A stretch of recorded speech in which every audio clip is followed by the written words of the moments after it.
আমি আমার ছোট বোন 2.5 ঘন্টা পুলিশের সহযোগিতা চেয়েছি দেওয়ার জন্য।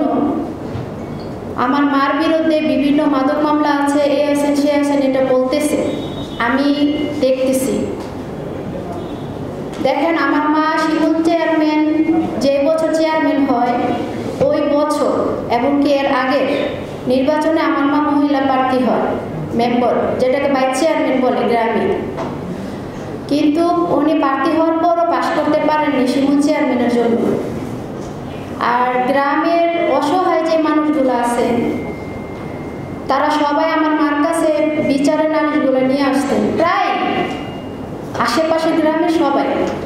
এটা শিমুল চেয়ারম্যানের সহ্য হতো না, যার কারণে উপদেষ্টা আসিফ মাহমুদের বাবা বিল্লাল মাস্টারের নির্দেশের অনুসারে কিন্তু এই হত্যাটা হয়। আমি ওই সাংবাদিক সম্মেলনে বলেছি,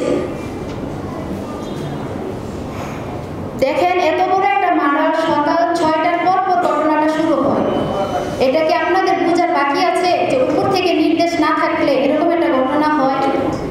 আমি আমার ছোট বোন 2.5 ঘন্টা পুলিশের সহযোগিতা চেয়েছি, 39 ফোন দিয়েছি, কোনো সহযোগিতা পাইনি। বাঙ্গরা থানা থেকে পরিবারে আসতে সর্বোচ্চ একদম যদি যানজটও থাকে 15 মিনিট সময় লাগে। সেই জায়গার মধ্যে 6টার পর ঘটনা শুরু, তারা 9টার দিকে পুলিশ আসে। এখানে আর কোনো কিছু বলতে হবে আমার মনে হয় না। আমি বাঙ্গরা থানার ওসির উপর সন্তুষ্ট, আজকে ওনার জন্য আমি আপনাদের সামনে আসতে পারছি, কিন্তু উনি সময় মতো আসেননি।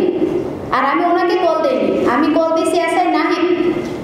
আপনারা এসআই নাহিদ এবং আমার কল লিস্টটা যদি তুলেন বুঝতে পারবেন আমি কি পরিমাণ সহযোগিতা চেয়েছি। উনি বলতেছেন আসতেছি, 5 মিনিট একটু ওয়েট করেন, আপনারা কোনো রকমে বাঁচেন। এটি কি কোনো কথা একটা ডিপার্টমেন্টে?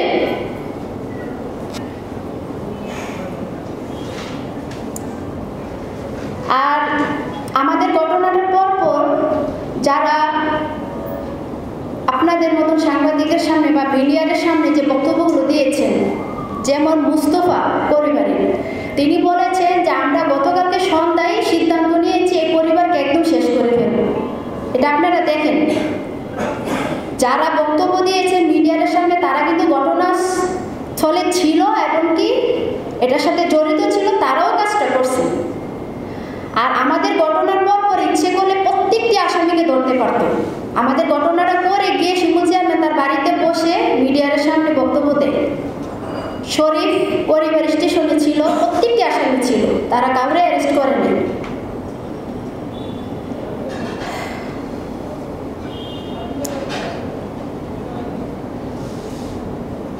আর আমি এর আগে সাংবাদিক সম্মেলনে কিন্তু বলেছিলাম যে আজকে সাংবাদিক সম্মেলনের পর হয়তো আমি নাও বেঁচে থাকতে পারি। আমি আজকেও বলতেছি, যদি আমি এখনো মেডিকেলে আতেও দিনে আছি, আমি এখনো সুস্থ হতে পারি না।